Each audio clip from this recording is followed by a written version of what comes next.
Katakan shalom satu sama lainnya. Berikan tepuk tangan untuk Tuhan. Thank you praise and worship team. You've done a great job. It's good to be back to New York. GMS New York adalah GMS pertama di Amerika. So you are our first love in the United States. Dan saya bersyukur Pastor Togar dan Bugem Nike telah mengembalakan Anda dengan sangat baik. Bertumbuh terus ya. Bertumbuh dan berkembang dari New York City kemana-mana. God bless you. Berikan tepuk tangan untuk Tuhan.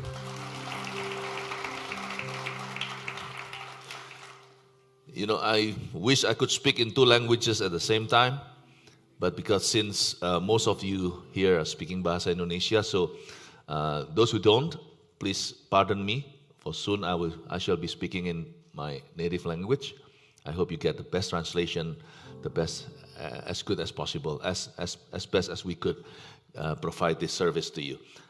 And yang translate, if our translator, please try to translate the meaning of every word and choose the best words and translate clearly, because this message will mean life and death to some people. Ya, oke, saya bicara bahasa Indonesia lagi. Jadi saya mau bicara kepada Anda tentang sesuatu yang sangat-sangat penting, yaitu your standing before God, atau di mana Anda berdiri di hadapan Tuhan. Anggaplah ini bukan sebuah khotbah, apalagi ceramah. Tapi kita ngobrol yuk, bicara tentang our eternal fate, atau nasib kekal kita. Bisa nggak kita manusia itu tahu? Bisa. Karena Allah itu adil dan setia. Waktu Dia ciptakan kita, lalu semua manusia jatuh dalam dosa, Tuhan itu tidak meninggalkan kita clueless.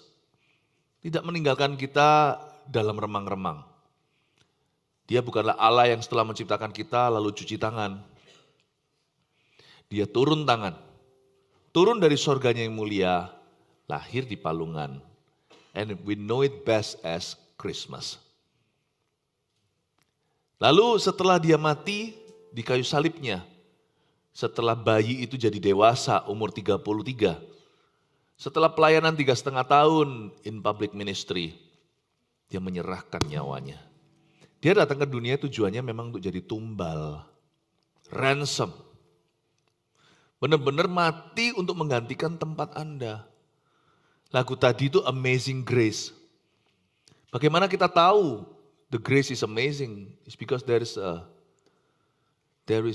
real punishment awaiting. Karena sungguh-sungguh ada hukuman kekal yang menanti setiap orang. Jangan jadi orang baik, apalagi orang jahat. Sebab setiap manusia jatuh dari kemuliaan Allah, kita semua pasti akan masuk neraka. Oleh sebab itu Yesus mati. Karena ada hukuman yang begitu ngeri, makanya Dia matinya begitu rupa.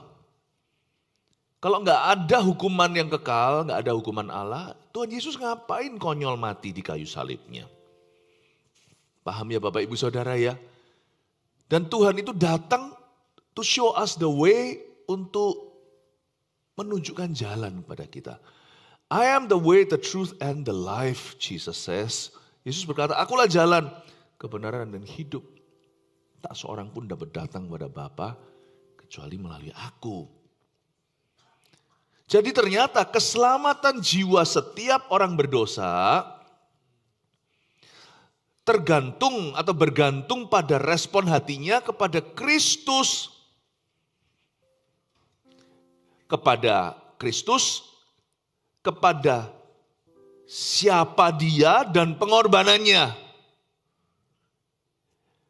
Benar, jadi salvation, keselamatan kita itu tergantung gimana kita meresponi Tuhan, siapa Dia sesungguhnya, dan pengorbanannya di kayu salib. You must take sides, you must take a side, harus ngambil posisi. Harus ada positioning. Kalau enggak, kita sekali salah fatal. Mati enggak bisa kembali loh. Berapa sering sih kita dengar orang mati, meninggal lalu dia hidup lagi? Boleh dikatakan ada 1-2 yang terjadi. But sekali mati, no turning back. you're wrong, you're eternally damned. Gila nggak? Jangan main-main sama ini. Kita salah sekolah masih bisa ganti major. Salah nikah jangan cerai ya. Benerin. Jangan sampai lunya yang salah, kitanya yang salah. Jangan tuntut pasangan kita untuk berubah. Kita dulu yang berubah. Make it right. Kalau kita salah makan, sakit perut, ya udah beres setelah kejamban. Maaf ini bahasanya. Nanti mati, kita mati salah posisi, salah tempat. Iya kalau setelah mati, kita lenyap. Beres sudah. Done. Finished. We just vanish in thin air. I wish. I don't think so. You believe it or not, percaya atau enggak, ada ghost kan? Ada haunted house atau rumah yang ada hantunya. Berarti ada the spiritual world. Apakah orang mati setelah itu jadi ghost? Enggak gitu. Tetapi kalau selama ada spiritual world, then you know there is something beyond this material world. Ada sesuatu yang lebih dari kehidupan sekarang ini. Kalau salah berabe, parah. No play. Jangan main-main saudara. Saya di hidup ini tidak cari agama. Saya cari jalan keselamatan. Karena buat apa saya memperoleh seluruh dunia, uangnya segudang. Akan saya dapatkan semua yang saya mau. Toh kita nggak bisa turn back the clock. Kita semua akan semakin tua. Belum lagi masih ada banyak faktor yang tidak terduga. Kita semua so pasti akan mati. You cannot avoid death. Pasti kita berakhir di berapa kotak kecil namanya kuburan. Nah masalahnya kalau itu di ending itu saja akhirnya, lalu kita gak kemana-mana, fine. Tapi kalau ternyata ada continuation, ada kelanjutan, celaka. Saya di hidup ini gak cari agama, saya cari jalan keselamatan. Jangan main-main. Sebab jam kehidupan diputar sekali, kau gak tahu kapan berhenti. Kita gak tahu kapan kita mati. Apa yang sama misterius dengan kedatangan Tuhan kedua kali, sesuai dengan janjinya, Kristus akan datang kembali.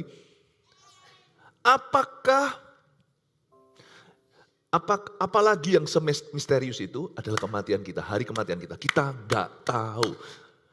Saya gak takut-takuti panjang umurnya. Setiap kali kita happy birthday, kita selalu kalau ulang tahun selalu nyanyikan panjang umurnya. Tapi saya pernah bicara dengan seorang teman masih umur 50 sekian, waktu itu sekitar 10 tahun atau belasan tahun yang lalu, sehat walafiat, seorang atlet, ngobrol sama saya, waktu itu di sebuah kafe di Surabaya. Saya ajak ke gereja, ogah-ogahan, mau gak mau. Dia disebut Kristen ya, Katolik ya, ya enggak orang Taiwan. Karena saya bisa ngomong bahasa Chinese, saya ngobrol Chinese sama dia. Saya mau ayolah ke gereja. Akhirnya dia setuju. Pada akhirnya yes mau. Main tenis segalanya sehat. Kolesterol gak ada, cuma ada di laboratorium. Besok pagi gak bangun. Istrinya nangis-nangis. Mungkin dokter yang lebih tahu, mungkin dia kena serangan jantung. Di tidurnya. Perginya cepet sih. Dia nggak menderita saya nggak tahu. Pokoknya dia sudah dibangunin sama istrinya, nggak bisa. Udah biru. Padahal dia janji ke gereja hari Minggu. Mati hari Sabtu. 55 healthy. You never know. Kita nggak pernah tahu, sungguhan. Nah sekarang saya mau tanya sama Anda. Kalau Anda mati hari ini, Anda kemana? Oh tunggu. Kan saya orang baik. Come on. Orang baik bisa masuk surga? Sebaik apa? Compare-nya sama siapa? Keselamatan kita bergantung pada respon hati kita pada Kristus dan apa yang dia perbuat. Siapa Kristus dan pengorbanannya. Karena itu jangan percaya kalau semua agama sama. Karena Kristus tidak ada di semua agama. Dialah jalan, kebenaran, dan hidup. Kristus hanya ada di dalam kekristenan. Loh, sekalipun Kristus ada di agama lain, pertanyaannya sebagai apa? Apakah Kristus sebagai nabi? Dia bukan Tuhan. Berarti dia bukan. Atau Kristus bagi kepercayaan tertentu, misalnya saksi Yehova. Kristus itu ciptaan. Dia equal atau setara dengan malaikat.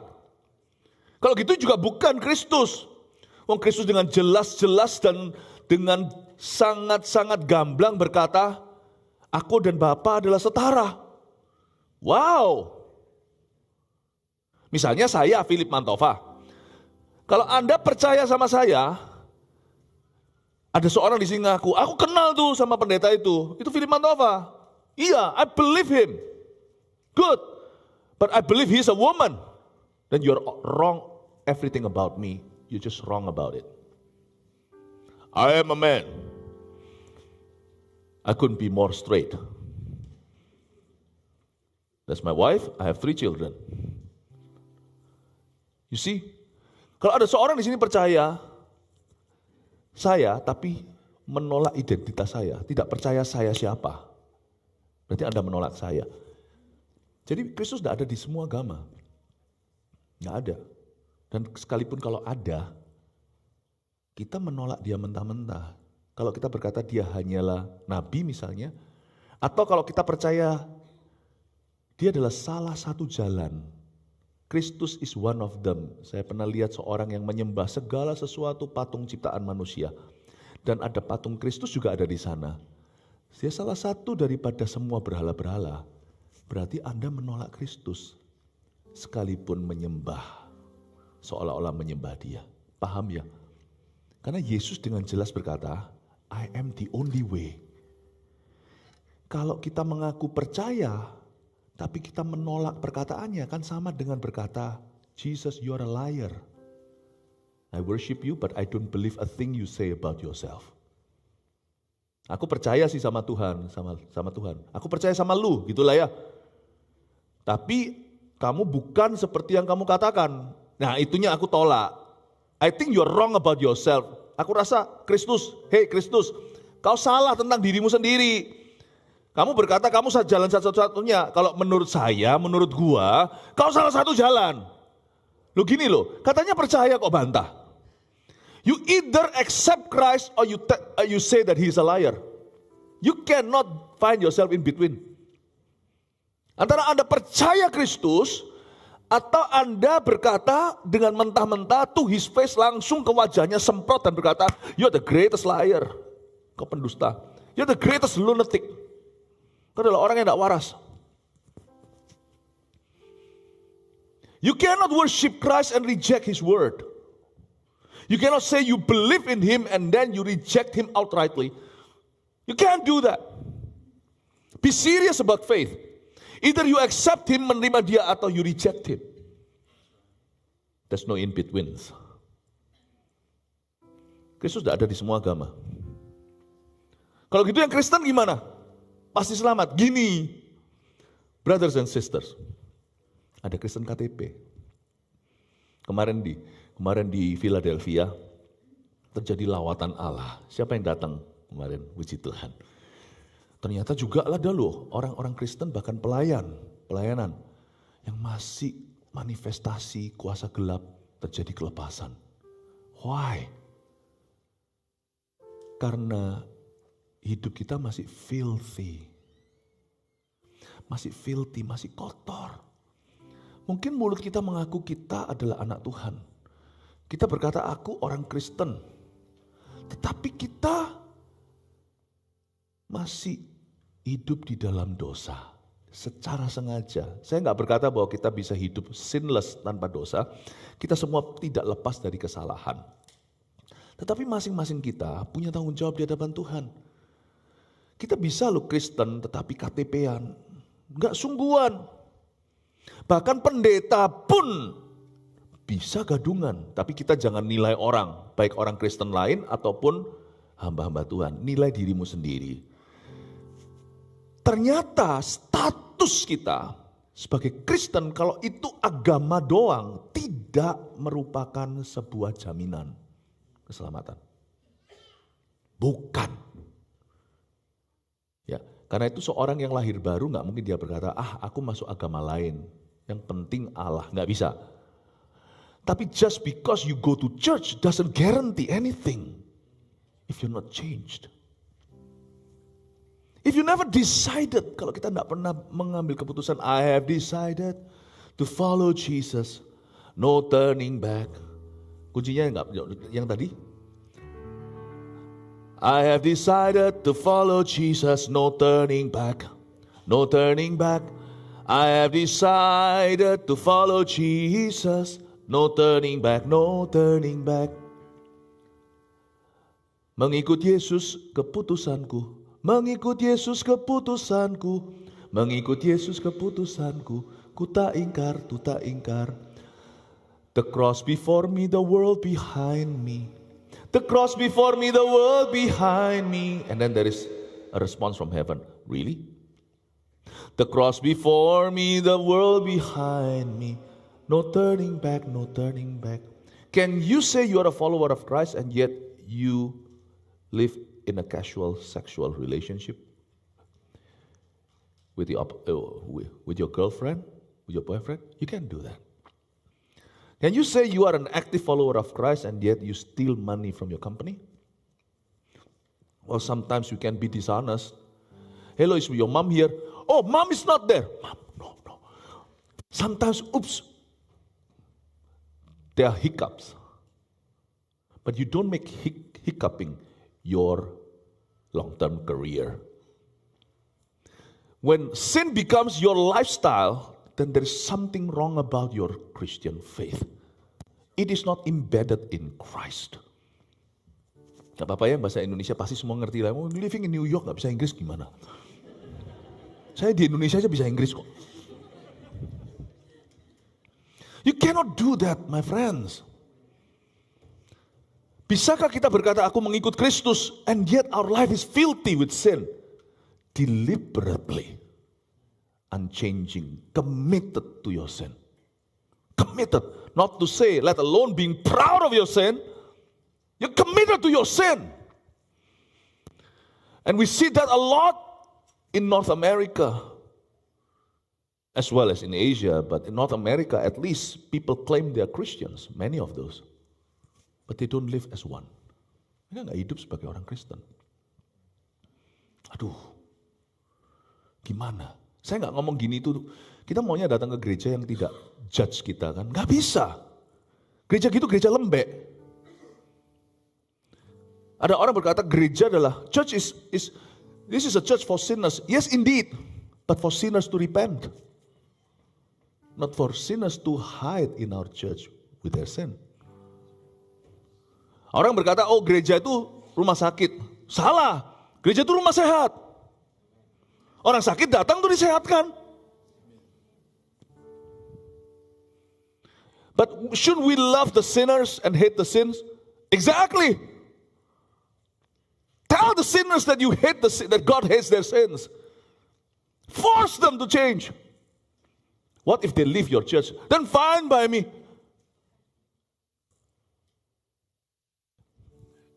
If they don't, and we harbor sinners committed to their sins, soon enough, we will not be called God's church, but the devil's church, with Christianity as its packaging. No. We shall be his church. Saya bersyukur GMS ada di Amerika. Being one of those churches, hopefully, that will straighten Christianity in America. I don't think kita akan operate in the judgmental spirit. It's always in the love, in the spirit of love. But Christ's love is holy. Amin, Bapak Ibu. Gereja itu bukan rumah sakit, tapi rumah sehat. Ya, praise the Lord. Ada yang datang ke rumah sakit untuk supaya sakit? Atau kita datang ke rumah sakit supaya kita sehat?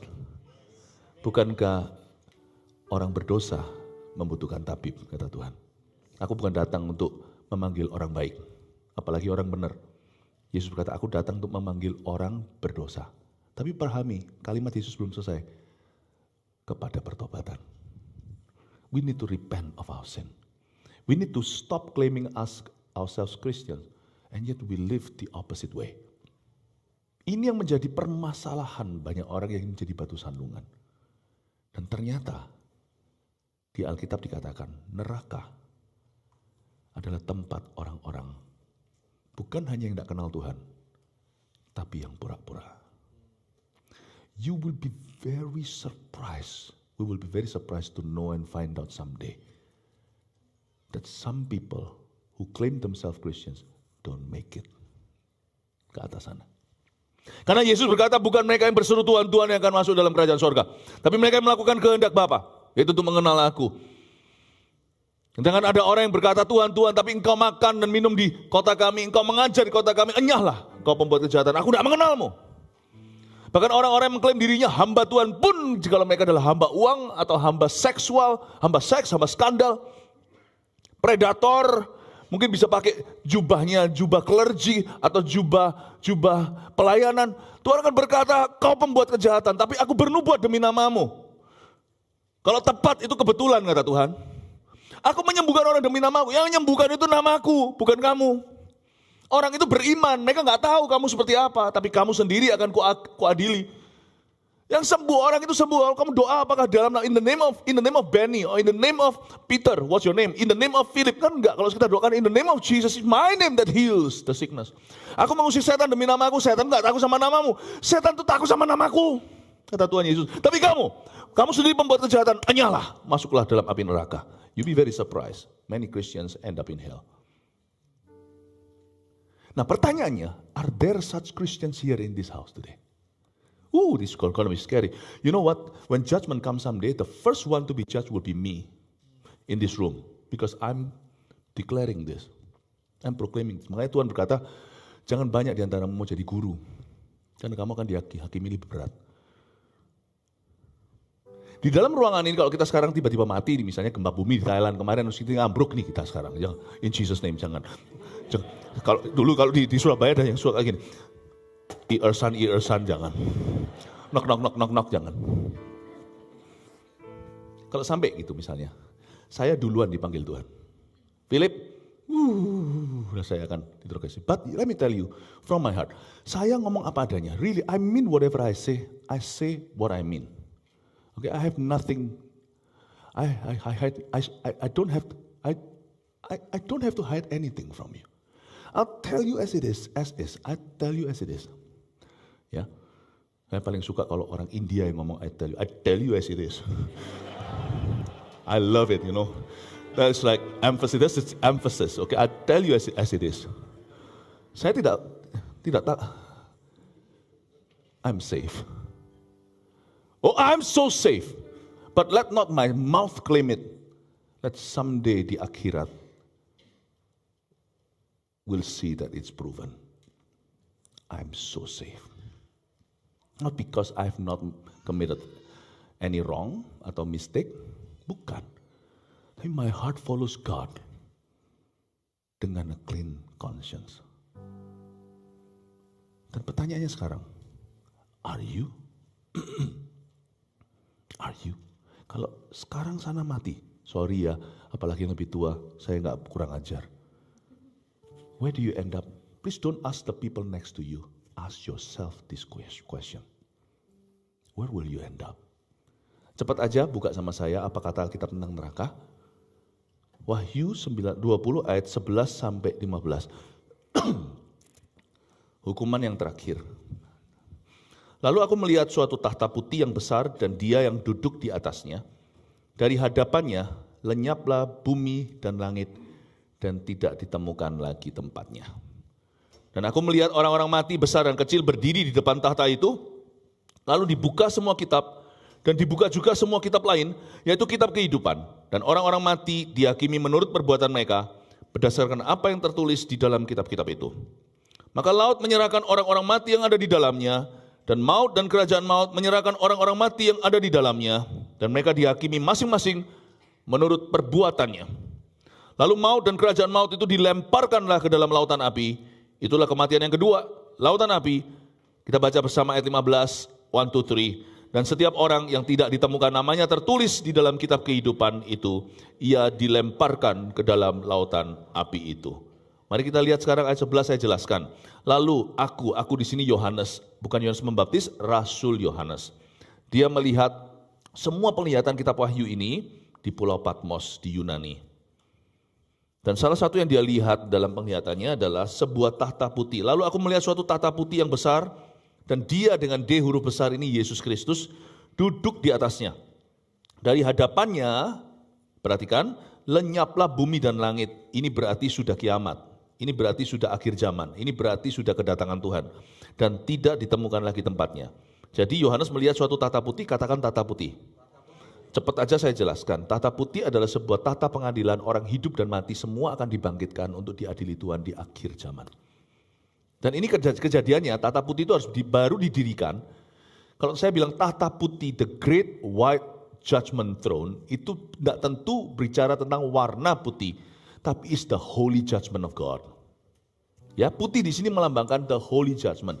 Bapak, Ibu, Saudara, ini kita tidak bisa avoid. Siapapun kita sampai presiden, perdana menteri, semua tokoh agama juga tidak ada yang bisa avoid. Everyone who is alive, who had been alive, who had ever lived on earth, who will be born later on in history, we will all, every human being will face this judgment.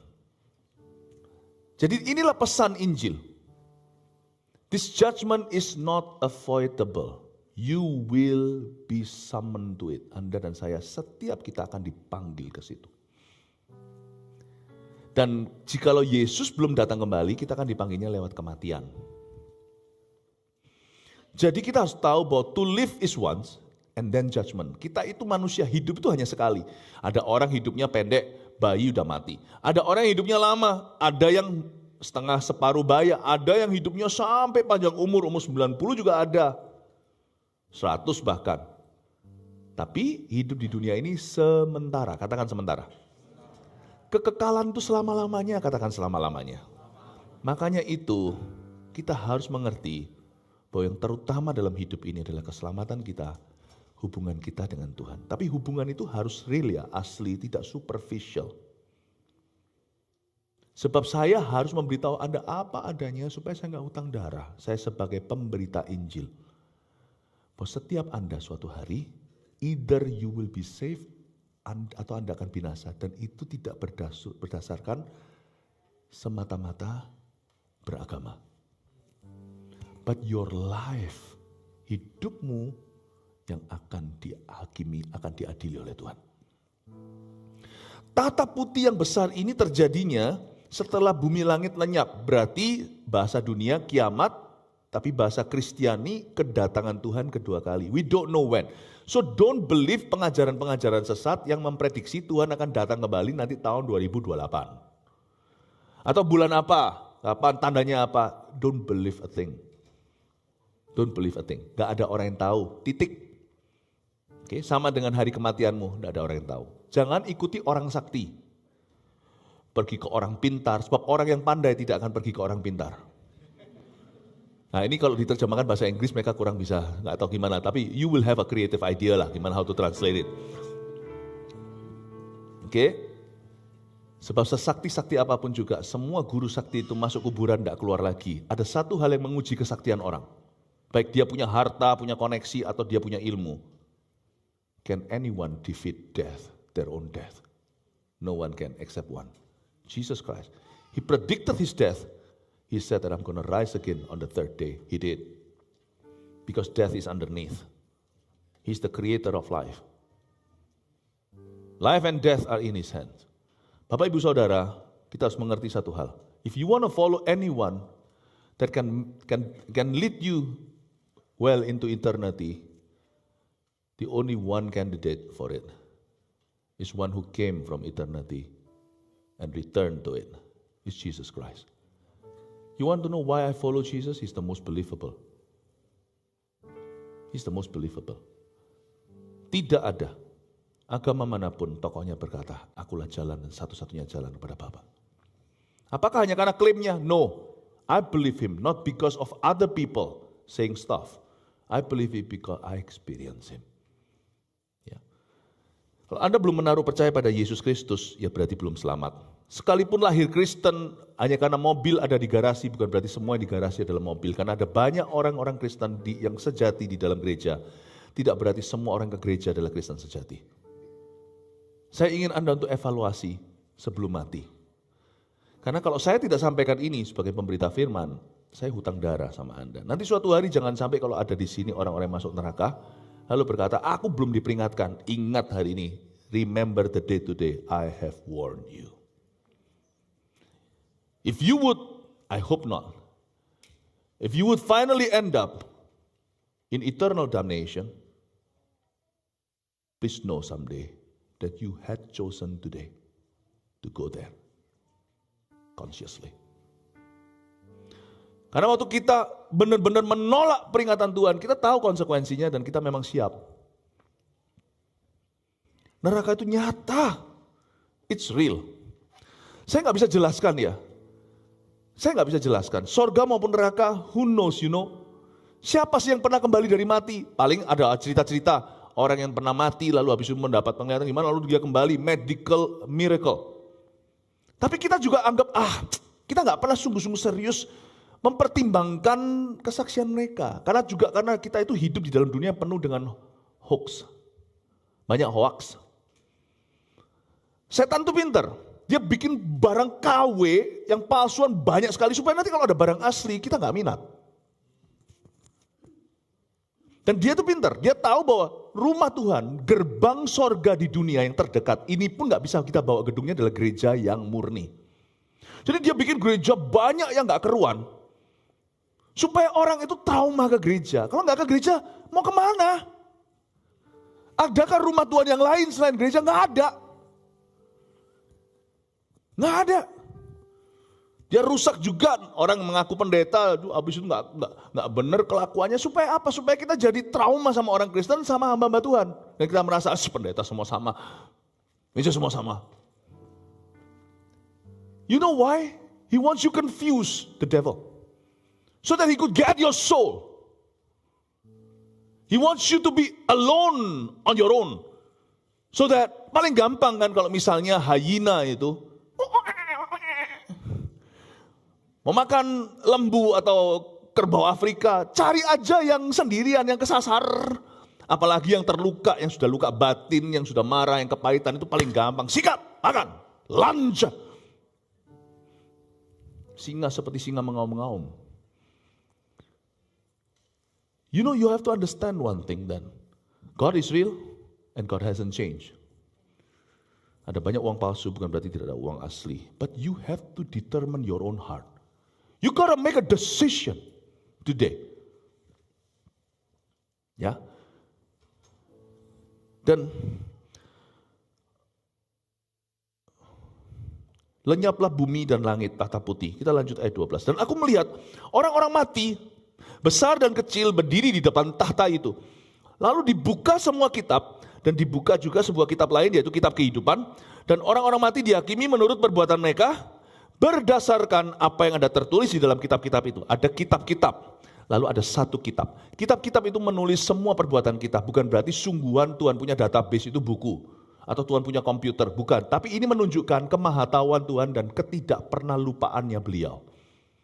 Kitab-kitab itu adalah suatu simbol pada waktu Yohanes melihat semacam buku. I think di dalam akhirat, di dalam alam yang baka, apapun yang dilihat oleh Yohanes susah dijelaskan dan digambarkan, maka dia harus mencoba pakai sesuatu yang pendengar-pendengarnya atau pembaca tulisannya akan mengerti. Makanya dia sebut buku. Lebih tepatnya seperti gini loh, sesuatu yang seperti buku, something like a book. Because whatever you see in heaven, I believe, I've never seen it, but whatever you see in heaven and even in hell, things that you cannot, things that are indescribable in this life. Jadi pahami bahasanya wahyu. Dia berkata buku, tetapi buku ini menjelaskan bahwa Tuhan mencatat segala sesuatu yang Anda lakukan di hidup ini. Bukan berarti God is ready to judge you. I think He's loving you. Just because He's just. Kita tidak bisa menemukan keadilan di dunia ini. Bahkan di sistem peradilan pun ada banyak korupsi. Di mana-mana, di seluruh dunia, di seluruh negara. Keadilan sesungguhnya akan datang dari Tuhan. Orang jahat hidup enak lalu mati meninggal dunia dengan nyaman. No. The great white judgment throne awaits. You cannot get away. No one could. Not even preachers can. Not even your mom can. And you will stand alone. You and I, we will stand on our own. No one would help us. Husband and wife pun sampai kematian memisahkan. Berarti even di akhirat, your wife or your husband cannot speak on your behalf. You stand alone before your Creator. And thank God I have the Redeemer. Aku punya sang penebus. Semoga apa yang saya jelaskan membuat Anda tercelik. Bahwa Tuhan itu maha tahu. Tapi Tuhan itu bukan kepingin judge you. Dia sudah mati menunjukkan bahwa intentionnya itu mulia. Maksud hatinya itu selalu ingin menyelamatkan. I have not come to judge you, kata Yesus. I come to save you. But my word will judge you. Aku tidak datang untuk menghakimimu, tapi untuk menyelamatkanmu. I'm afraid I have been sent to New York to speak at our own church. Dan juga beyond people that come sekarang untuk mendengarkan ini. Meskipun saya tidak perlu crowd yang besar. Tidak perlu. Satu domba tersesat aja gua cari. Tak tinggalin yang 99. I'm afraid saya di hari ini digerakkan Tuhan untuk berkhotbah ini. Pasti ini bukan menghakimi. Lihat saya, pasti ada seseorang di sini kalau mati dia pasti masuk neraka. Pasti ada di ruangan ini. Kalau nggak gitu ngapain sia-sia Tuhan kirim seorang hamba Tuhan. I'm not a VIP, bukan orang penting, tapi saya nggak nganggur loh. Dikirim untuk sharekan tentang ini. Meskipun ini bukan ide saya. Waktu kita mau mengadakan KKR ini, dahulu kala namanya sangat primitif, a trip to hell. Nanti saya jelaskan kenapa katanya trip to hell. Itu jadi banyak mokri atau banyak dicemoohkan orang. Karena saya mengalami pengalaman 25 tahun lalu, roh saya melihat secara supernaturally sesuatu. Ya. Dan sebenarnya ide untuk mengadakan KKR ini bukan saya, datang dari gembala lokalmu. Salahkan dia. Togar Manurung. Dia bilang, "Ko Philip, adakan KKR TTH." Itulah. Trip to hell. Aduh, orang ini. Ini ada KKR yang gua paling benci. Karena saya disuruh ngomong sesuatu yang gak enak. Populer gitu. Ngomong tentang neraka. Lebih enak, 3 langkah untuk kaya. Diberkati, sembuh. Saya lebih suka. Bukan yang kaya itu, saya gak pernah khotbah gitu. Tapi yang baik-baik itu loh, yang positif-positif. Suruh khotbah soal neraka, kamu. Wah ya, what got into you? Terus terang saya tadi itu 2 jam sebelum, kalau mungkin beberapa orang gak tahu notice gak, yang dekat sama saya, mungkin saya 2 jam terakhir sebelum saya kesini itu agak sedikit diam. Saya biasanya orangnya agak sedikit iseng, banyak dead joke-nya.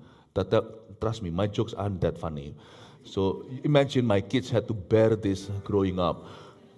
The things I made them bear adalah I've been feeding dad jokes to my kids. Saya ini orang yang silly, aslinya. 2 jam terakhir ini I was rather quiet.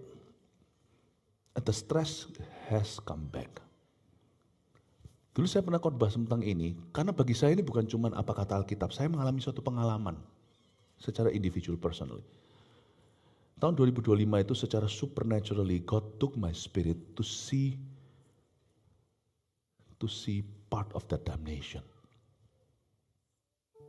Di Taiwan itu saya pernah muntah di tengah-tengah khotbah. I don't like it, tapi saya berkata Tuhan, sebelum saya datang sini, if you really send me there, jikalau engkau indahkan ya Tuhan kemauan daripada Pastor Oge, dan make sure Tuhan yang datang, aku tidak minta jumlah banyak. Aku minta seseorang yang memang firmanin untuk dia. Dan kesaksian, kalau memang aku kuat sampaikan beberapa kesaksian itu, memang untuk orang itu. Kristen atau bukan urusanku, Tuhan yang tentukan.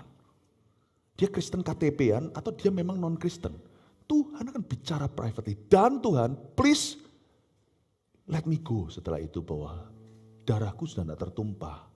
Darah orang itu kalau ada apa-apa tidak tertumpah atas kepalaku. I have already done my best to speak God's difficult message to that person. So I suspect dan dalam ruangan ini ada orang yang benar-benar, sorry bahasa kasar saya, Anda pasti akan masuk neraka. Kecuali Anda hari ini bertobat. Sorry ya, tak beritahu.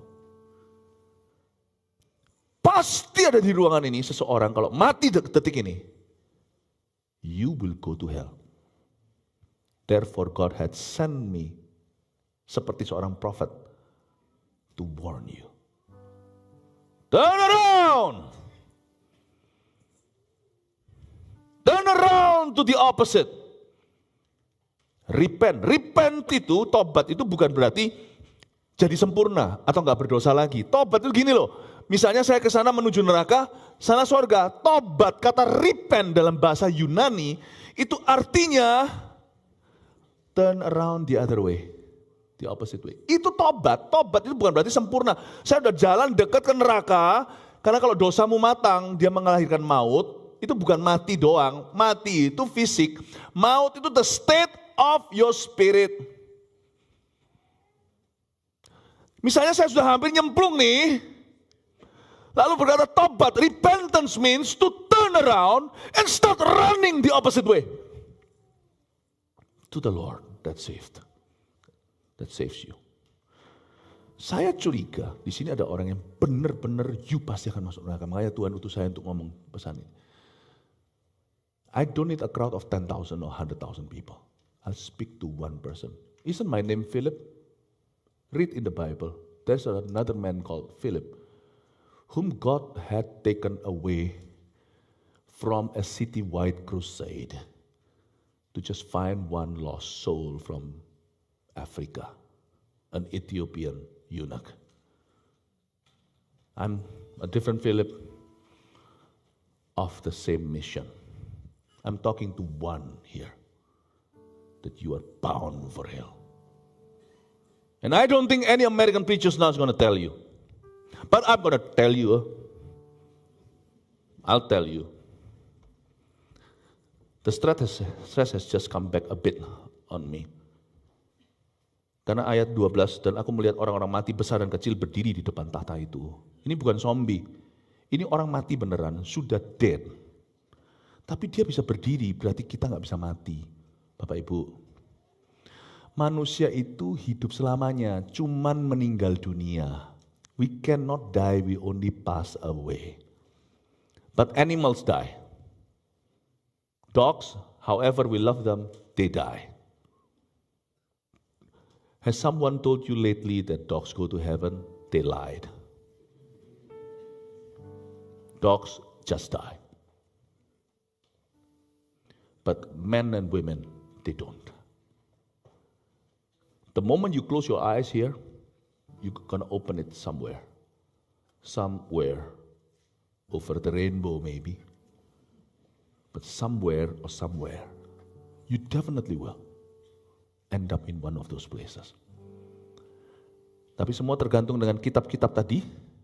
Ada satu kitab kehidupan. There's this one other book, the book of forgiveness. The book of redemption atau buku penebusan. Itu adalah nama-nama yang tertulis di kitab kehidupan. The book of life, kehidupan Allah. Coba kita lihat ayat 13, maka laut menyerahkan orang-orang mati yang ada di dalamnya, dan maut dan kerajaan maut menyerahkan orang-orang mati yang ada di dalamnya. Mereka masing-masing dihakimi menurut perbuatannya. Maut dan kerajaan maut. Kalau dalam bahasa Inggrisnya, disinilah saling melengkapi, bahasa Indonesia juga bagus. In English version, it reads like this. And death and the Hades, or death, and the kingdom of death. Death and Hades. Hades is the kingdom of death. Does death have a kingdom? Indeed, it does. Death is our experience, we die. But there's a kingdom awaits, either the kingdom of God isn't called the kingdom of death, but the kingdom of life. Kingdom of death here is for those who perish. That's where they're kept before the white throne judgment. Maut dan kerajaan maut menyerahkan orang-orang mati yang di dalamnya. Jadi even in death you cannot run away from God. You're gonna face Him. Maut dan kerajaan maut. Menyerahkan orang-orang mati yang ada di dalamnya. Tapi dalam bahasa Inggrisnya death and the kingdom of death. Dalam bahasa Indonesianya death di sini ada dua macam. Mati, satu lagi maut. Mati ini bukan maut, tidak tentu maut. Orang yang mati tidak tentu maut. Sebab semua orang Kristen atau bukan, lahir baru atau tidak, selamat atau binasa, semua kita pasti mati kalau Yesus belum datang kembali di zaman kita. Kita pasti mati. Tapi mati, orang mati tidak tentu maut. Di antara orang-orang mati itu ada yang diselamatkan Tuhan, ada yang maut. Ada yang mengalami maut. Death di sini bukan the experience, a normal experience atau the natural experience of man at the end of life. No, death yang dimaksudkan sini adalah maut, artinya judgment after that person breathed his last. Maut dan kerajaan maut. Nah ini yang saya lihat, kerajaan maut ini yang saya lihat 25 tahun yang lalu. Saya lihat sedikit adegan yang itu, nanti saya jelaskan. Ini bukan mimpi, saya mengalami sebuah supernatural encounter dan karena itu saya diridicule, saya ditertawakan orang, saya disebut nabi palsu, saya disebut sesat, saya disebut jalan-jalan ke neraka. Gak bawa oleh-oleh tah, wah orang itu bisa jahat. The world may laugh as they wish, but through my testimony, probably today, I don't boast, saya yakin lebih dari 500,000 orang ada kalau sudah diselamatkan oleh Tuhan. They may laugh, but I work hard at preaching the gospel. Even though sometimes at my expense.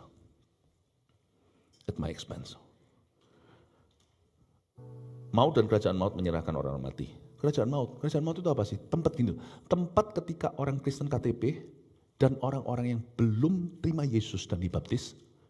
Baptisan tidak menyelamatkan by the way, tapi kalau Anda memang terima Yesus, Anda tidak akan anti baptis. Anda mau cepat.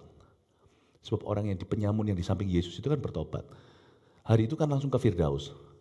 Dia nggak sempat dibaptis, karena dia nggak bisa. Permisi ya, copot paku dulu, lalu turun, lalu dibaptis, lalu naik lagi, kan nggak bisa. Oke? Izinkan saya berkata bahwa kalau hari ini Anda tunda-tunda untuk jadi orang Kristen yang lahir baru, bukan terima agama ya, bukan memeluk agama, memeluk Kristus, Anda tunda-tunda. See, I hope you don't die tonight. Because if you did, you will not make it. I assure you, bet on it, you will not make it. Karena Alkitab berkata, jalan ke surga itu narrow. Kalau Anda sudah pernah ke gereja, lama-lama kebal, datang udah biasa dengar khotbah segalanya. But you never have turned Christian. I'm not saying this, I'm not implying being religiously Christian, tapi being true Christian in your life. Then I'll tell you, your chance is even smaller. Because you've grown sudah biasa ke gereja, dengar firman, pulang. Tidak pernah rasa seperti, there's no emergency, you see. No emergency. Tidak ada darurat. Nggak apa-apa, mati. Bye-bye. Tuhan tidak bisa mengatakan, kilaf Tuhan. Kembali. Kembalikan aku ke hidup lagi, kembalikan. I will make that decision. Tuhan berkata, tidak bisa. You make the decision in your life. Not in your death. Unless you can manage your death. Mungkin aja nanti kalau saya umur 80 misalnya sekarang masih umur 45. Dan even kalau Anda dapat your wish, Anda bisa hidup sampai umur 80, 79,999. What is the chance then umur 80 Anda akan terima Tuhan? Apakah hidupmu akan semakin mendukungmu terima Tuhan? Apakah waktu itu nanti pencobaannya berkurang? Apakah nanti itu semuanya Anda lebih bertekad? Kalau 45 enggak tekad, 80 nggak tekad, percaya. Nanti sudah encok-encoknya lebih kerasa, nanti dulu terima Tuhan, aku tak ke dokter dulu. So what is the likelihood? Kalau Anda tidak terima Tuhan sekarang at 45, Anda umur nanti pekcap apa itu? Hokiannya 80, Anda akan terima Yesus. Friend, fat chance.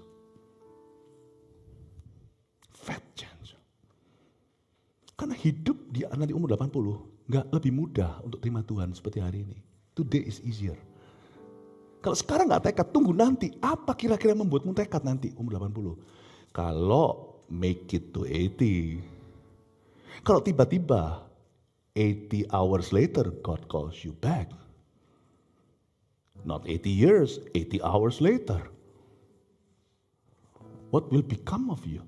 Kalau ada di sini orang-orang yang tidak pernah memeluk Kristus, setelah ke gereja berkali-kali, ketemu hamba-hamba Tuhan, ketemu penginjil-penginjil, ketemu, my goodness, you have met some of God's generals.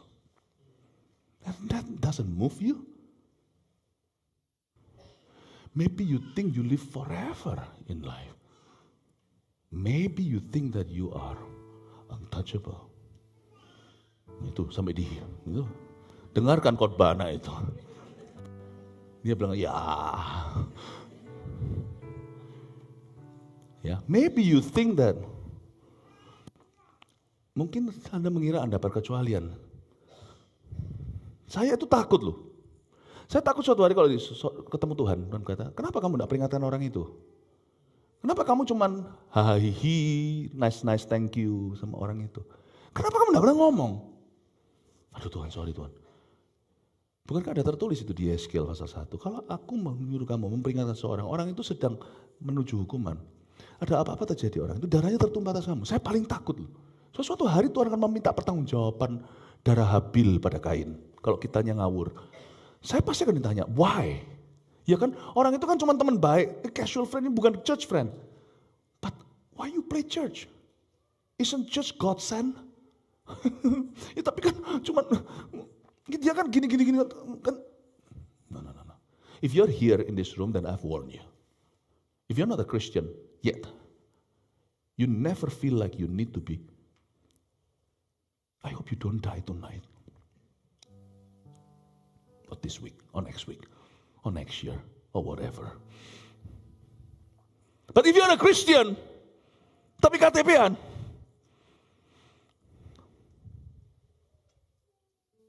lebih susah sana berubah. Kenapa? Kita udah biasa munafikan. Udah biasa, udah profesional. Gue udah pro nih. Hey, gue udah pro bro. Apa kira-kira nanti nuts-nya? Apa kira-kira nanti push-nya? Apa kira-kira nanti yang akan jorokkan Anda? Atau kalau bahasa Surabaya, jongkrakkan.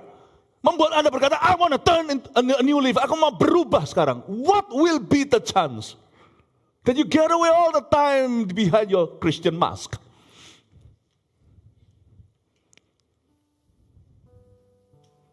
Kira-kira apa? Sekarang ngerti nggak kenapa? Narrow is the key, is the way to heaven. Now you understand, because it's difficult. Difficult enough for Christians who really want to love Jesus. The world makes it so difficult for us. And it's more difficult for those who for pretentious Christian. Karena they will never be pushed. They will never push themselves. I'm fine like this. And it's very difficult for the non-Christians who know that they should embrace the gospel, but wait until life becomes easier. You want to know why it's narrow? Because we will never change until we suddenly breathe no more. Okay, I will change. 5 seconds later, we will tell God, I will change, give me just one last chance, send me back. I will change. No more. You see, berapa banyak orang nanti akan perish someday. In that case, your blood is not on my head. Aduh, makanya tuh Pastor Togar, saya datang cuma 2 tahun sekali. Mestinya kalau saya datang gini kan ngomong yang baik-baik, hey apa kabar, gini kan enak gitu loh ya kan, wah gini bisa sesuatu yang you go home pleasant memory. Wow, that sermon man bos, bener-bener ngelus-ngelus aku. Itu sermon tadi khotbah itu bisa membuat aku rasa feel good. I don't need to change, but I feel good. I feel even good in my sin. You see, gini kan kiranya seperti saya ngamuk-ngamukin Anda. Kesannya kayak saya itu jahat, marah-marahin Anda, judging. You go to hell.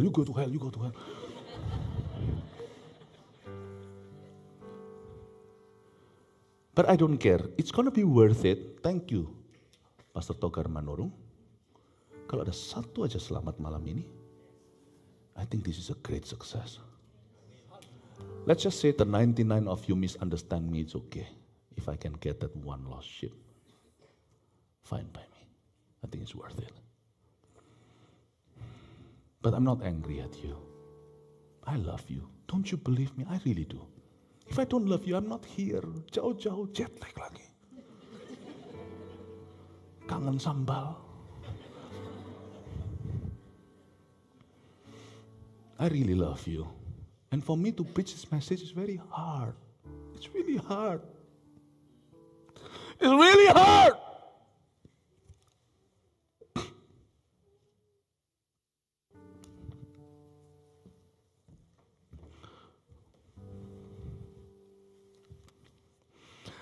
Oh, kacamata lu, Pastor. Lanjut. Lalu maut dan kerajaan maut itu ayat 14 dilemparkannya ke dalam lautan api. Itulah kematian yang kedua, lautan api. Nah ini yang lautan api ini nggak ada. Sekarang lautan api itu masih nggak ada jiwa. Setan belum masuk sana. Jadi jangan percaya, oh kok setan itu belum dilempar ke lautan api. Baca, lautan api itu nanti di kitab Wahyu, yang masuk dulu itu antikristus nanti dan nabi palsu. Bahkan yang masuk dulu bukan Lucifer. Nanti setelah itu dalam nubuatan Alkitab, Anda tidak perlu jago Alkitab untuk tahu gini lah. Ini semuanya lebih bukan 101-nya, ini sudah 102-nya. Yang 101 dulu aja keselamatan. Nanti itu setelah itu nanti setan pun, naga tua itu akan dilempar ke sana. Memang betul, di neraka yang final, setan tidak menyiksa siapa-siapa. So dia juga akan disiksa, malah terlebih lagi. Itu namanya lautan api. Dan setiap orang yang tidak ditemukan namanya ayat 15 tertulis di dalam kitab kehidupan itu, ia dilemparkan ke dalam lautan api itu. Dan setiap orang yang tidak ditemukan namanya tertulis dalam kitab kehidupan itu, perhatikan ini untuk dirimu, namamu tertulis nggak di kitab kehidupan? Kalau Anda tanya saya, bukan karena saya I've been a good boy, dear Santa Claus, bukan. You know. Saya malah merasa terus terang, saya ini orangnya lebih berdosa dari Anda. Bukan berarti sekarang saya masih hidup dalam dosa. Pendeta itu ada dosa apa? Enggak. Saya enggak ada dosa yang saya sadari. Saya enggak hidup dalam skandal. Ya, saya enggak hidup di dalam skandal baik itu keuangan seksual, enggak. Nah, tapi bukan it doesn't make me better than you are. Tapi kalau mau lihat dari kehidupan saya, hidup saya dulu dosa saya merasa lebih berdosa dari Anda. Makanya saya sekarang itu sampaikan firman ini sebenarnya dengan belas kasihan. Tapi saya tidak takut untuk menyampaikan apa adanya. Dan setiap orang yang tertulis namanya dalam kitab kehidupan, kalau Anda tanya sama saya bukan berarti karena I've been a good boy, bukan. Tapi I know my name is written already in that book of life. If you ask me today, this is my answer. I'm saying this not because I'm preaching. I'm saying this because this is what I'm saying in my heart. Kalau saya mati sekarang, saya siap ketemu Tuhan. Saya itu enggak near death enggak banyak. Pada waktu khotbah near death pernah. Saya berkhotbah di tempat yang bahaya. Khotbah di bawah senapan juga sudah sniper di sini, lasernya juga pernah. Tapi saya enggak takut. Saya merasa justru saya merasa bangga bisa mengalami dihina karena nama Yesus. Khotbah dengan orang angkat-angkat senjata tembak begini di daerah yang free hukumnya pernah. Saya nggak takut, tapi saya pernah juga bukan near death experience. Setelah saya operasi kanker saya diambil, itu waktu saya habis dibius total, saya melek. You have no idea, waktu saya masuk ke dalam ruangan itu saya nggak takut. Waktu saya keluar juga saya rasa seperti peaceful. You see there is peace in Christ. Kalau Anda sudah safe, ada satu peace dengan Tuhan, damai dengan Tuhan. Itu tidak bisa dibeli dengan apapun. Beautiful. You are really not afraid of death. You only probably are afraid of the process of death, but not the death itself. Mungkin yang kita bisa khawatirkan adalah what if I die? Orang yang saya tinggalkan segalanya karena itu adalah karena beban, karena hatinya itu rasa responsibility tertentu. Tapi death itself is never something you fear. Sungguhan loh. Saya nggak ngalami cuma ngalami perkara kecil. Saya ngalami perkara kecil. Saya sebut perkara kecil, sungguhan I mean it. Ya, the cancer was taken from me. It was God's grace. Tapi itu perkara tidak. Yang membuat saya benar-benar belajar sesuatu bahwa damai yang Tuhan beri itu nyata adalah I wasn't afraid. Pada waktu dokter berkata, you got cancer. Saya tidak takut. Sungguhan saya rasa damai seperti nomor saya itu dipanggil sama Tuhan. Hal pertama yang saya pikirkan itu selfish sekali. Yang saya pikirkan pertama-tama itu sangat-sangat egois. Tapi hanya split second aja, cuma berapa detik. Saya tiba-tiba berkata, yes, akhirnya aku akan ketemu dengan dia yang selama ini kukasih, tidak pernah aku lihat wajahnya. Tiba-tiba saya egois. Aku ini seorang papa, aku ini seorang suami, aku ini seorang gembala. Oh no. Tapi saya tidak stres karena death-nya. Saya stres memikirkan afterwards buat orang lainnya. Dan waktu saya masuk meja operasi itu, keluar lagi itu pada waktu saya sudah anestesinya itu mulai surut, saya mulai sadar itu. Hal kalimat pertama yang muncul dari mulut saya adalah, I love you Jesus. I cannot tell you the peace you could have if you have Jesus in your heart and you're baptized and you follow Him wholeheartedly. The peace, my friend. Saya pernah lihat seorang, gak usah sebutlah profesinya, tapi dia seorang pelayan Tuhan. Matinya itu ketakutan. Karena dia tuduhan, karena dia hidupnya gak keruan, itu KTP-an. You know when you follow Christ, you're not afraid. You know that life and death are in His hands. Dan Anda punya peace damai. Ke gunung tinggi ku naik mencari damai. Ke lembah curam ku turun mencari damai. Kalau yang terjemahkan aja kalimatnya, jangan ikut nyanyi. Namun akhirnya damai tiada ku dapati juga. Kecuali hanya di dalam Yesus Tuhan. Namun akhirnya damai tiada ku dapati juga. Kecuali hanya di dalam Yesus Tuhan. I felt very peaceful after that cancer surgery. Just last year. I said, Lord, you know me. I'm never separated from your love. I said, Lord, thank you for everything, every stage in my life. Because I have peace like a river. Mungkin kalau saya ngomong begini sesuatu yang mungkin saya sendiri tidak pernah mengalami sesuatu yang sifatnya, many times over in my life, peace is proven in my heart. That peace. If you never had that peace, I think you should. Today is the time. Saya udah mau selesai. Setiap orang yang tidak ditemukan namanya tertulis dalam kitab kehidupan. My name is written there. How about your name? Keluarkan aja semua PowerPoint-nya, lalu saya terakhir memberi kesaksian singkat. Apa yang saya lihat. Keluarin semuanya, 5. Ini sebagai summary. This is the summary of what my sharing of the scripture. Apa kata Alkitab tentang neraka? What the Bible says about hell. 1, manusia tidak bisa mati tapi meninggal dunia. Man can only die. Can only pass away, not die. We just die physically. Oke? 2, setiap orang kan diadili tanpa kecuali. Besar, kecil, tua, muda, semua kan berdiri. Dihakimi di hadapan tahta putih. 3, neraka itu nyata dalam kerajaan maut sekarang. Jadi tempat di mana kita itu, sekarang kalau Anda tahu, ada seseorang misalnya mati, dia di mana? Ayo sekarang gini aja ya. Meskipun kita nggak tahu jam terakhirnya dia atau detik terakhirnya, kita nggak tahu. Tapi kita hanya tahu lewat history atau documentary. Misalnya Hitler. Meninggal tahun 1940 berapa? Ya, sekitar puluhan tahun yang lalu. Di mana dia? Kita nggak tahu. We're not playing God, only God knows, oke? Tapi we only know His standard. Misalnya Hitler, kita semua tahu dari dokumentari bahwa dia bunuh diri, dia bunuh mistressnya dulu. Right? Apalagi matinya kayak Yudas, gantung diri, dia tembak. Oke, let's say, where is Hitler today? According to the Bible, Hitler is in Hades, di dalam kerajaan maut. Kerajaan maut itu siapa yang huni? Semua roh-roh terhilang ini di bawah kuasa siapa? Ya Raja Maut lah. Yesus Raja Maut bukan. Yesus Raja di atas segala raja. Raja besi, raja kayu, raja negara mana, ratu. Semua Yesus raja-raja di atas semua raja itu. Termasuk raja kejahatan. Ada loh kartel namanya raja narkoba. Yesus raja di atasnya. Yesus kasih mereka kesempatan tobat. Orang harus injili mereka.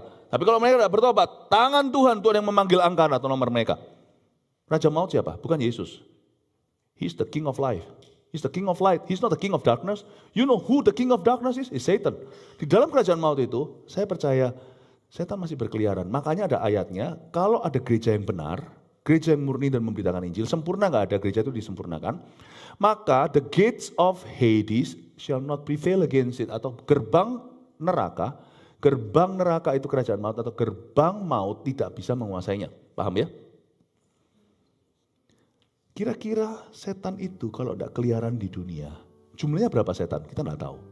Hanya Tuhan yang tahu berapa itu sepertiga malaikat. Tapi kalau Anda mau lihat Amerika, Afrika, Asia, semuanya, lihat kejahatan di mana-mana, menurut saya setan itu banyak. Bahkan bisa berjubel-jubel, di setiap rumah kosong mesti ada hantunya, itu kenapa? Saking banyaknya mungkin mereka berkata, minggir-minggirin teritoriku. Bisa nggak? Mungkin nggak setan sebanyak manusia atau lebih banyak? Who knows? Only God knows, don't speculate. Alright, setan ini semuanya, jubel-jubel di dunia, kira-kira mereka itu di mana ya tempat nongkrongnya? Lautan api? No. Lautan api, setan tidak bisa menyiksa. Di lautan api semua tersiksa. Tesalonika berkata, di hadapan anak Allah, belerang itu menyala selama-lamanya, kertakan gigi, ulatnya tidak mati. Oke, tapi setan sekarang nongkrongnya di mana ya kira-kira? Kalau orang-orang yang tidak dalam hatinya tidak ada Tuhan itu yang mencari, mau mengisi sesuatu, ya mereka bisa aja tempat-tempat yang gelap-gelap di dunia ini. Setan pasti ada tempat gelapnya lah. Itulah kerajaan maut. So don't be so surprised. The moment someone dies out of Christ, the devil owns his spirit totally. Because the devil they have served in their life, he owns them. Ya, itu yang saya lihat 25 tahun yang lalu. Di kerajaan maut. Hitler di mana? Di kerajaan maut. Tapi Hitler kapan nanti akan dimasukkan ke lautan api? Ada satu waktu, tidak ada satu orang pun. Sekarang sudah masuk lautan api. Nanti kalau Yesus datang kembali, rapture sudah terjadi, maka semua orang mati, misalnya saya sebut satu tadi Hitler, dibangkitkan. Waktu dibangkitkan itu dia pasti rasa aku akhirnya bisa bebas dari semua setan ini. Hanya untuk mendengar kata Yesus, sekarang kamu lepas dari mulut buaya, kamu akan masuk ke lubang beruang. Nyala masuk ke lautan api. Semua orang akan dibangkitkan. Dan maut dan kerajaan maut dilempar ke lautan api. Setan-setannya. So you know now where the people you knew before and they had lived against Christ. Kalau mereka sekarang no more atau meninggal dunia, you know where they are dari Alkitab. Mereka ada di Hades atau di kerajaan maut. 25 tahun yang lalu, singkat aja 1 Januari, saya tidur setelah Old and New. Setelah berdoa dengan keluarga, setelah ke gereja. Saya tiba-tiba dibangunkan, saya terkejut. Saya nggak pernah ngalami kayak gitu, saya itu nggak cari-cari yang gituan. Singkat cerita, saya melihat badan saya sendiri, dan saya lihat istri saya. Saya lihat badanku sendiri. Kayak seperti orang astral body keluar gitu loh. Tapi saya real, saya rasakan loh. Very real. Ada suara berkata kepada saya, walk. Saya mendengar di belakang saya tidak bisa noleh. Jalan. Aku mau menunjukkan suatu tempat pada kamu. Itu pengalaman supranatural. Akhirnya saya dibawa jalan cukup lama. Dan tempat itu tidak ada udara. Tapi karena saya tidak berada dalam fisik saya paru-parunya ada di ranjang. Masih bernafas oksigen dunia. Tetapi roh saya itu seperti ada sesuatu yang mengikat jadi saya nggak lepas. Saya dibawa pergi suatu tempat yang jauh. Singkat cerita saya melihat sebuah gerbang, di atasnya itu ada seperti tulisan tapi ngawang-ngawang gitu. Saya tidak bisa ngerti itu tulisan seperti tulisan malaikat, tapi waktu saya tanya itu apa, saya diberi pengertian, lembah penyiksaan. Saya buka pintunya, kegelapan di situ itu bukan gelap yang gelap, seperti ini gelap ya, cuma takut gelap, lalu nyalain lampu, lalu gelapnya hilang. Bukan, gelapan di sana itu kegelapan yang hidup. Jadi sekalipun ada lampunya, gelap itu gerak.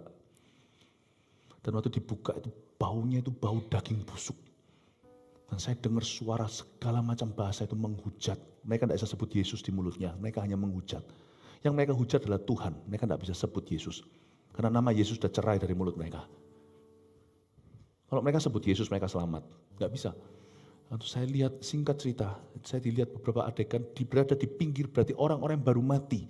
Jubel-jubel banyak orang, belum ada api, tapi saya lihat ujungnya itu ada asap membumbung tinggi.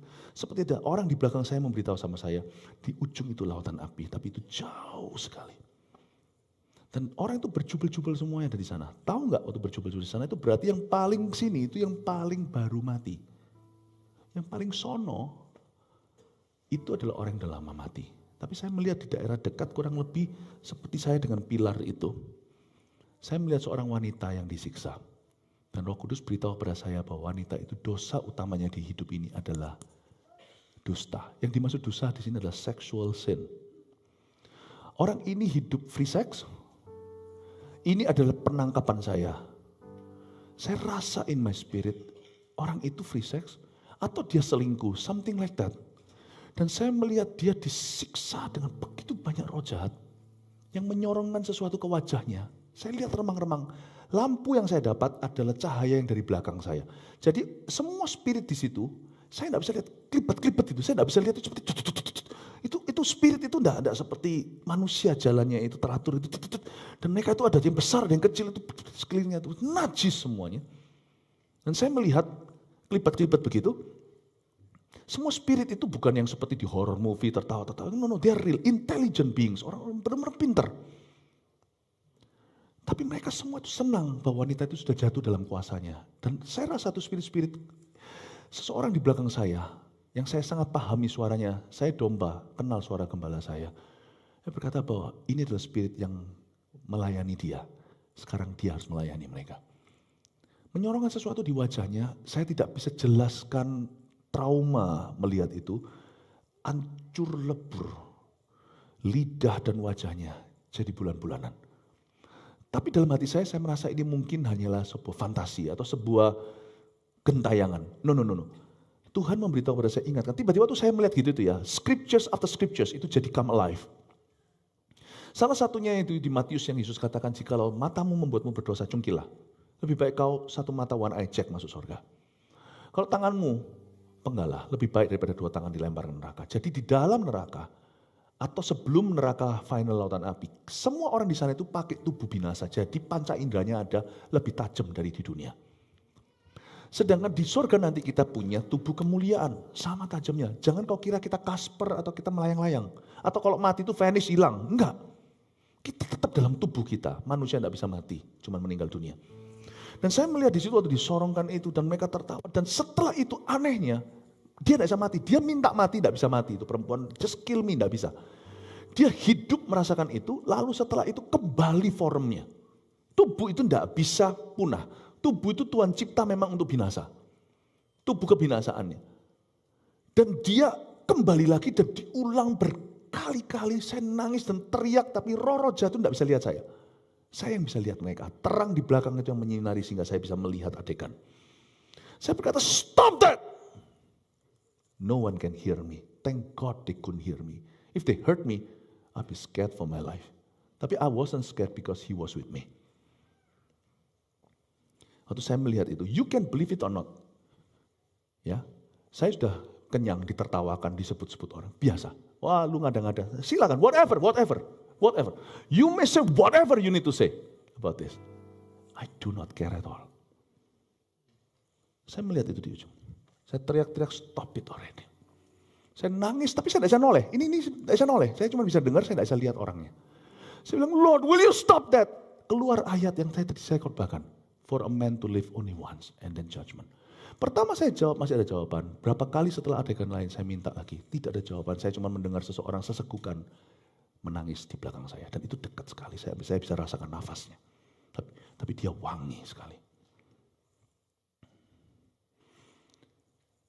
Itu pengalaman bagi saya. Singkat cerita, udah itu aja satu yang saya ceritakan. Saya bangun dari itu, saya kembali ke tubuh saya. Saya lihat istri saya. Dan dia tidak mau ganggu tidurnya, saya bangun. Keringat, drenched in sweat, in cold sweat. Saya berkata, woe unto me if I don't preach the gospel. Celaka aku kalau aku tidak beritakan Injil. Please, if you need to repent, please repent. I'm not saying this as a saint. I'm saying this as a fellow sinner who has been saved. Saya bicara kepada Anda sebagai sesama orang berdosa yang telah diselamatkan oleh Tuhan. I'm done. My preaching is over. Ya, sudah selesai. Saya minta Anda bangkit berdiri.